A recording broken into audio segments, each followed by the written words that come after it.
Late in the afternoon, while he was sweeping the storeroom, he saw Henry limp in through the front door. Alfred quietly slipped out the back door and waited until Henry left. Why can't people just leave you alone, he thought. He didn't feel like going back to the empty apartment after work. He walked. He passed the clubroom and quickened a stride. If I could have just talked to James into going to a movie that Friday night.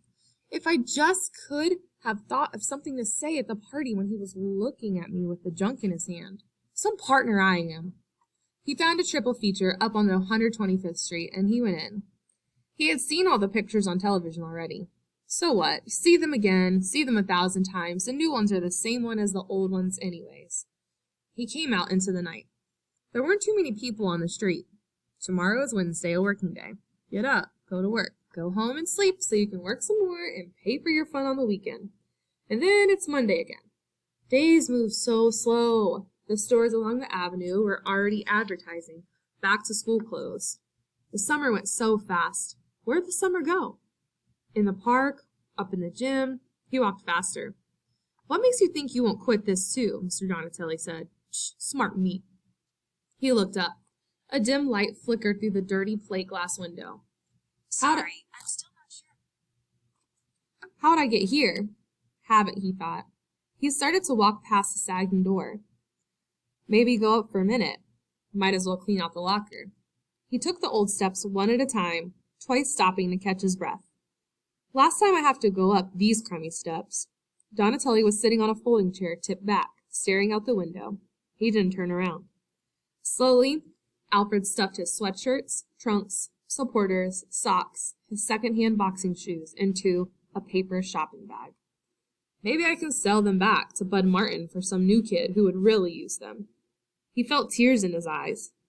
He looked at the square head, silhouetted against the flickering neon lights. Turn around, turn around. If you don't look now, you're never going to see me again. He slammed the locker shut. The clang echoed through the room. The head didn't turn. At the door, Alfred said, "Goodbye, Mr. Donatelli." The head barely moved. "Goodbye. Good luck to you." "Well, so long. Thanks." "You're welcome." "I'm sorry." "You've got nothing to apologize to me for." "Mr. Donatelli?" "Yes." If I'd kept going, would I have ever gotten any good?